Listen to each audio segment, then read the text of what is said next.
Hi, and welcome back to Focal Point AFR Talk. Number to call if you want to join the conversation, 888-589-8840. Typically in this, that's 888-589-8840, 888-589-8840. If you want to join our conversation, we've been talking largely about Father's Day today, what dads learn about being a father, how daughters appreciate their fathers, maybe the little things, and maybe children never get around to expressing to their parents what their moms and dads mean to them. Do not let that deceive you or fool you into thinking that your contribution in their lives is not absolutely essential. And we talked about these moments of opportunity, and God has a unique moment of a hinge point for every one of us, and why we cannot compare ourselves to the way God works timing-wise in other people. You know, it may seem to us like other people are always getting the breaks, and why don't we ever seem to get a break? And why does the timetable for my career or my life seem to be in slow motion? And I've got friends around me, and I think I'm being just as faithful as I know how to be to what God's asked me to do. And yet their careers seem to be taken off. Their romantic life is taken off. They're married. They have children. That's what I want. Hasn't happened to me. And very easy to fret and to get very discouraged. And Paul says, look, God's got a unique set of timing for every single one of them. The only thing that we can control is whether we refuse to grow weary in doing good. I mean, that's up to us. That's why there's a command there. Do not grow weary in doing good. That's a choice that we can make, whether we flag, whether we give out, whether we give up, whether we stop giving our life and our responsibilities the best we've got to give them. That's up to us. Nobody is in control of that except for us. But reaping, that's something that's out of our control. Reaping the benefit and the results of making those good decisions and hanging in there, that's not something we can control. That's in God's control. And one of the things that means he's not only in charge of the fruit itself, but the timing of the harvest. You know, you can plant different seeds and they sprout at different times. I mean, Debbie is always planting flower seeds around our place. I mean, I cannot keep track of them. I never remember the names of flowers. You could show me a flower. You could get me to memorize the name of that flower. You ask me a day later, I couldn't possibly remember it. So I don't remember them, but I'm just, I have these names kind of running through my head, but I couldn't tell you which is which. But she's always potting these flowers, and she's always planting these seeds. We got a little kitchen garden. And they all pop up at different times. They break the surface and come to fruition all at different times. So if you're in kind of one of those phases where it seems like things are going pretty slow and it's like trudging through the shallow end of a swimming pool, trying to sprint across the shallow end of a swimming pool, my word to you is don't give up, don't quit, hang in there, and in due time you will reap if you do not give up. Number to call again is 888-589-8840. We'll be glad to take your calls, jump in on what we've talked about, 888-589-8840. Now, one other story I came across in the whole values package, because like I say, that's typically where we like to start with issues that have to do with religious liberty, that have to do with the family, that have to do with the sanctity of life, that have to do with the scriptures. And this is a kind of a little bit of a sobering story. If you've got young children present, you might want to shift the dial or divert them for just a couple of minutes, because this story has to do with the subject of sexual violence. And I don't want tender ears to be compromised here, dealing specifically with the issue of rape. Now, it's been my contention, the provision for rape under the Old Testament was death. If you were guilty of forcible rape, that was a death penalty crime in the Old Testament. And it used to be in America. Why was it in America? Because our jurisprudence was influenced by the scriptures.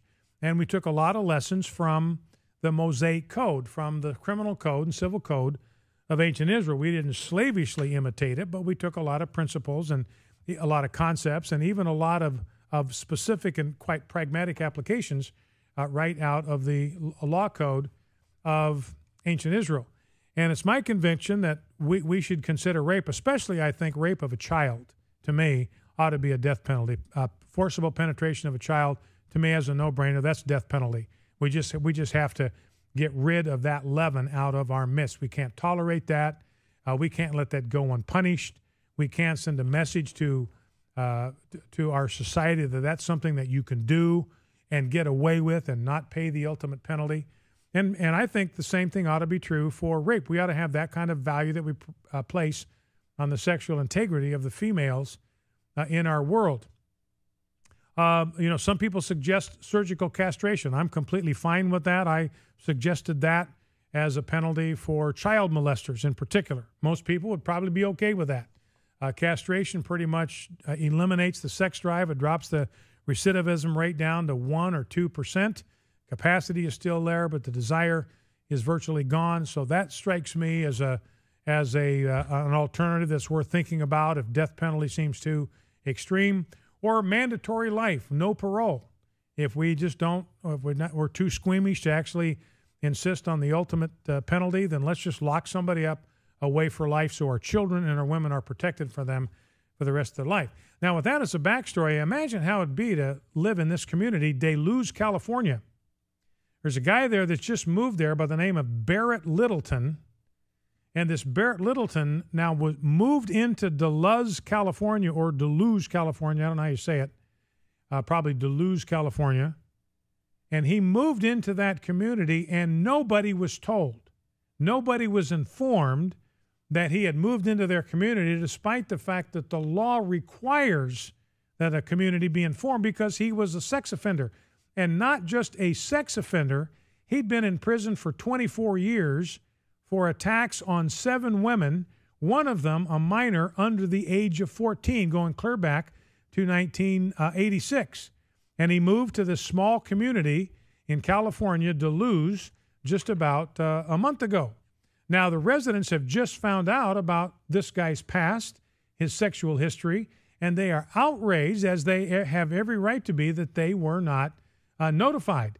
San Diego County Sheriff's Department deputies were unable to answer just why the public had not been informed of Littleton's arrival. Torrey Smith is particular, because the law requires it. Torrey Smith, this goes back to Megan's law, requires public notification.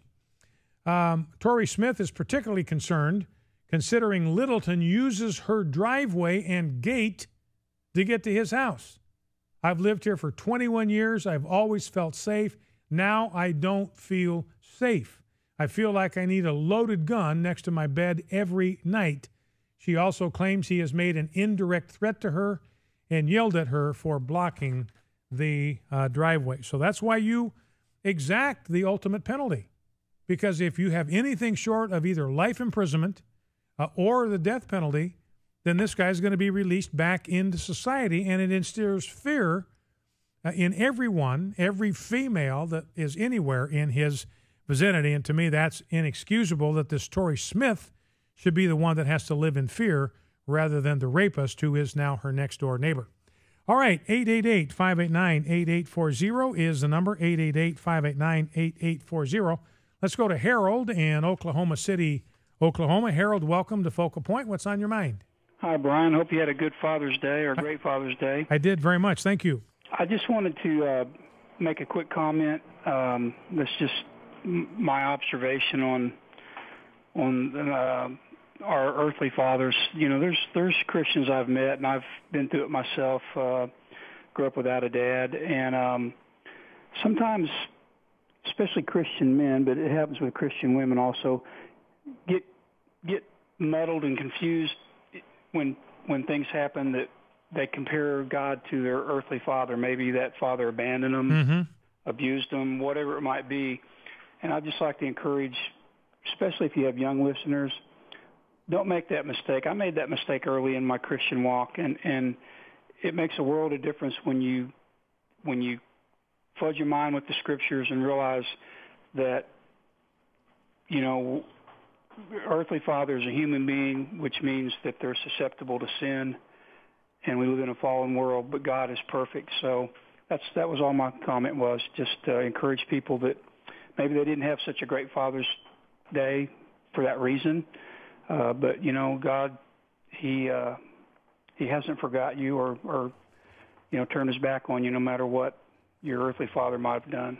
So Well, that's a great word, Harold, and I appreciate that. And, that's the unfortunate reality is, some of us may have to sort of unwind our concept of God. I think it's inevitable. I think it's by God's design that we're going to develop our basic understanding of who our Heavenly Father is from our earthly father. That's just inevitable. We can't help that, and that's because we were designed to do that. Fathers were designed to provide that kind of example for their children. But obviously, not every father is perfect. No father is perfect, I should say. And a lot of fathers can be pretty bad fathers. They can be abusive. They can be uncaring. They can be absentee. They can be very harsh and punitive rather than loving and caring. I mean, that happens. And so some people have to kind of unwind their concept of who God is. I was thinking about this the other day, and that's why Harold's point is well taken. You've got to develop your understanding of who God is by going to the Scriptures, because that's where the nature of God as our Heavenly Father, that's where it is revealed. And, we have to begin constructing our view of our Heavenly Father from what is revealed about Him in the Scriptures. But, children sometimes get mad at their earthly fathers, even when their earthly fathers have done the right thing. Maybe the earthly father has done the thing that he should have done. He did the thing that it was his responsibility to do as a father, and the child didn't like it.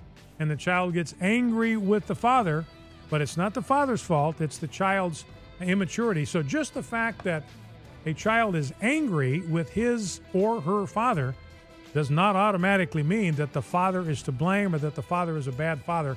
Sometimes it's the immaturity and childishness of the child. But at any rate, if we're dads, let's imitate our Heavenly Father. Focal Point AFR Talk. We'll be right back after the news. Stay with us.